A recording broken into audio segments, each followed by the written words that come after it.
श्री स्वामी समर्थ. माझं नाव आहे श्रेया संतोष जड्यात. आज माझा पहिला ब्लॉग आहे आणि आज मी परमपूज्य गुरु पावलीच्या दर्शनासाठी आम्ही सर्व जात आहोत. हा तुम्ही बघू शकता की पाऊस खूप बाहेर पडत आहे. इतका पाऊस आहे की एक मिनिट हा. खूप पाऊस आहे आणि आता वाजले आहे सकाळचे 4 आणि आम्ही निघालो आहोत. आपण 2 मिनिटाने भेटूया. हाय, हॅलो, श्री स्वामी समर्थ. सर्वांचं स्वागत आहे तुमच्या हक्काच्या मनोरंजनाच्या कट्टामध्ये. आज आपण चाललो आहोत दिंडोरीला परमपूज्य गुरुमाऊलींच्या दर्शनासाठी. तर आपण सर्व आमचे सेवेकरी बघू शकता. सर्वांनी श्री स्वामी समर्थ बोला. आवाज येऊ दे जरा जोरात चांगला. दिसलं? हाय, श्री स्वामी समर्थ बोला. चला तर भेटूया आपण दिंडोरीला. हाय, हॅलो. आता आपण आलो आहोत त्र्यंबकेश्वर इथे. खूप सुंदर असं निसर्ग वातावरण आहे. एक मिनिट मी तुम्हाला दाखवते हां.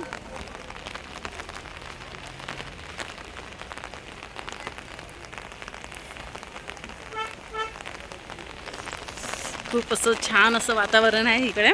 आता आपण जाणार आहोत थोड्याच वेळामध्ये त्र्यंबकेश्वर देवाचं दर्शन घेण्यासाठी.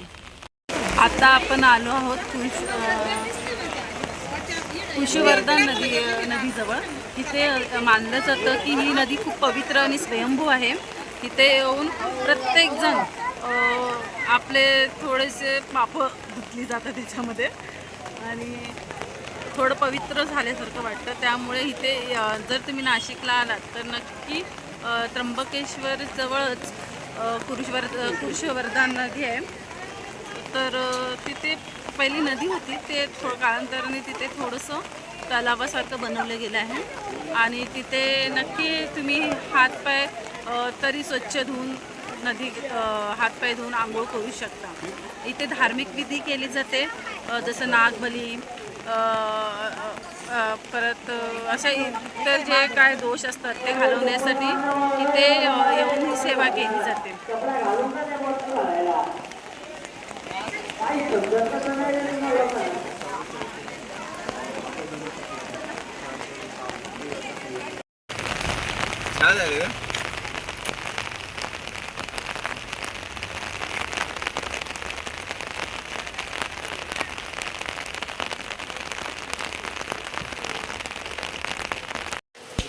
हे दिंडोरी इथे भोजनालय आहे. इथे अनेक भाविक शेकडो लाखो येतात आणि महाप्रसादाचा स्वाद घेऊन त्यांचं मन तृप्त करून जातात. आता आपण आलो आहोत गुरुपीठावर. भव्य असं मोठं, जिथे मनाला शांती मिळते. प्रत्येक प्रश्नाचं उत्तर मिळतं इथे आल्यावरती.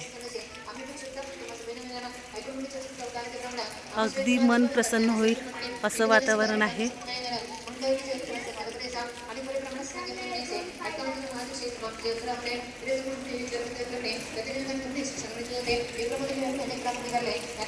चला आपण आता आज जाऊ.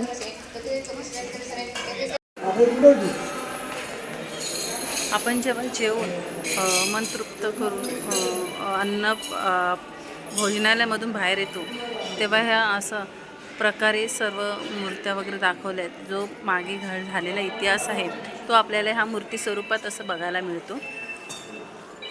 तुम्ही इथे बघू शकता छत्रपती महाराज. स्वामी चरित्रामध्ये जे सांगितलेले आहेत, जे घटना, जे पात्र, त्यांचं इथे वर्णन केलेलं आहे. स्वामी महाराजांनी कसं समाजकार्य केलं ते दाखवण्यात आलेलं आहे. थोडक्यात इथे स्वामी महाराजांचा अवतार पूर्ण दाखवण्यात आलेला आहे.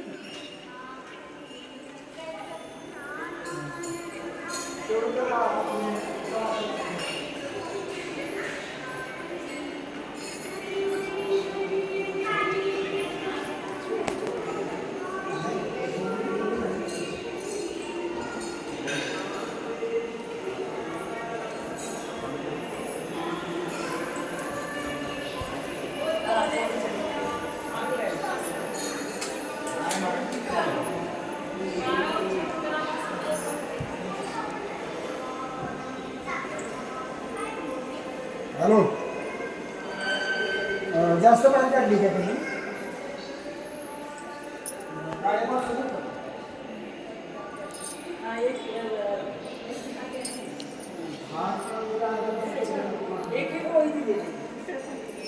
सहाव्या अध्यायामध्ये जेव्हा महाराजांना कडप गावाचा मार्ग धरायला त्यांना हट्ट करतात की चला आमच्याबरोबर गावात, तेव्हा महाराज त्यांचं ऐकत नसतात आणि ते पुढे पुढे पुढे पुढे मेण्याच्या पुढे पुढे जात असतात. ते वर्णन ह्या चित्रामध्ये केलेलं आहे.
सर्वात असं आपल्याला मनाला खूप भावुक आणि असं महाराजांनी जेव्हा समाधी गेली तेव्हाचा हा दृश्य दाखवण्याचा प्रयत्न केलेला आहे इतक्या छान पेंटिंगच्या द्वारे.